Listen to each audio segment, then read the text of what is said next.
サマータイムが始まりました。ドイツの気候は気まぐれで、春は大抵暴走します。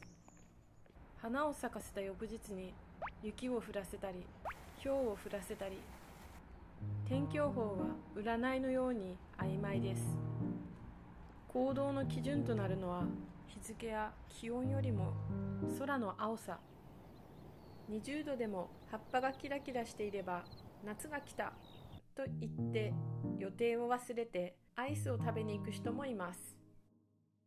そしてその約束をすっぽかされた相手も同じ理由ですでに散歩に出ていたりするのです。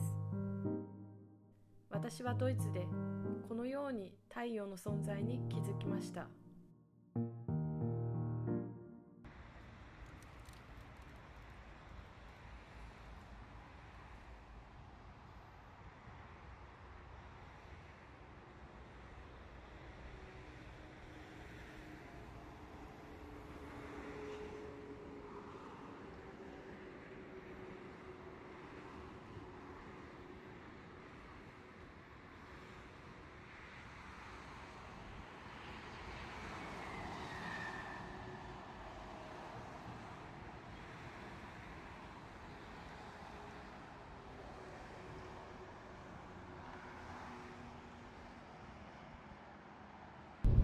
Das Weinfest, wo wir heute hingehen, ist das Gimmeldinger Mandelblütenfest.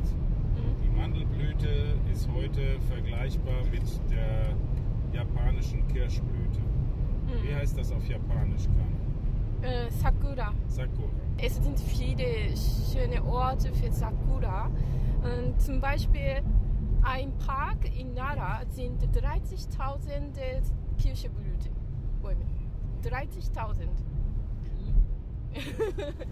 Guck mal, Kana, diese Flugzeuge, hast du die schon gesehen?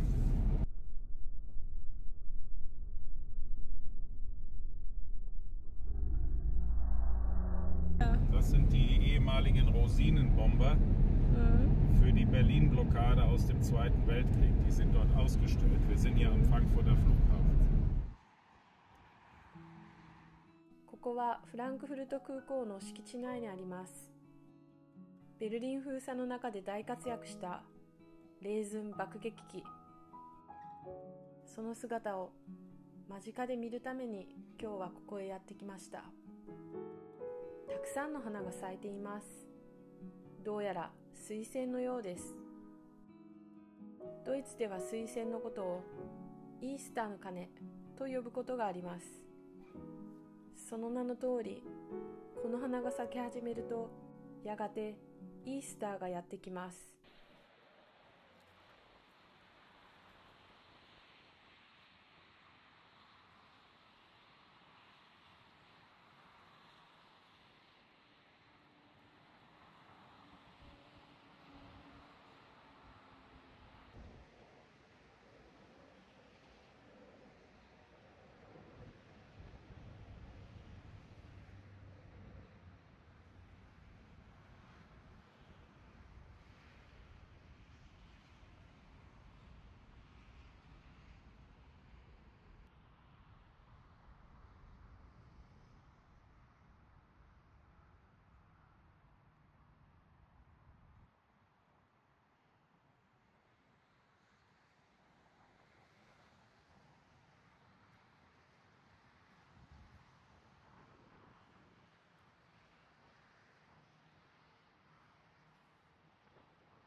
Das ist der Pfälzerwald.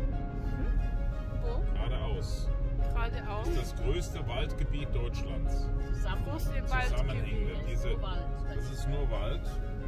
Das sind die Häuser davor. Und das ist der Pfälzerwald, den du hier siehst. Das ist das größte zusammenhängende Waldgebiet in ganz Deutschland. Das ist so ein ganz langer Gebirgszug vom Mittelgebirgen. Und da kann man ganz toll wandern auch. Und da gibt es auch Wanderhütten vom Pfälzerwaldverein, wo man ganz tolle Sachen essen kann und trinken. Wein natürlich. Wow.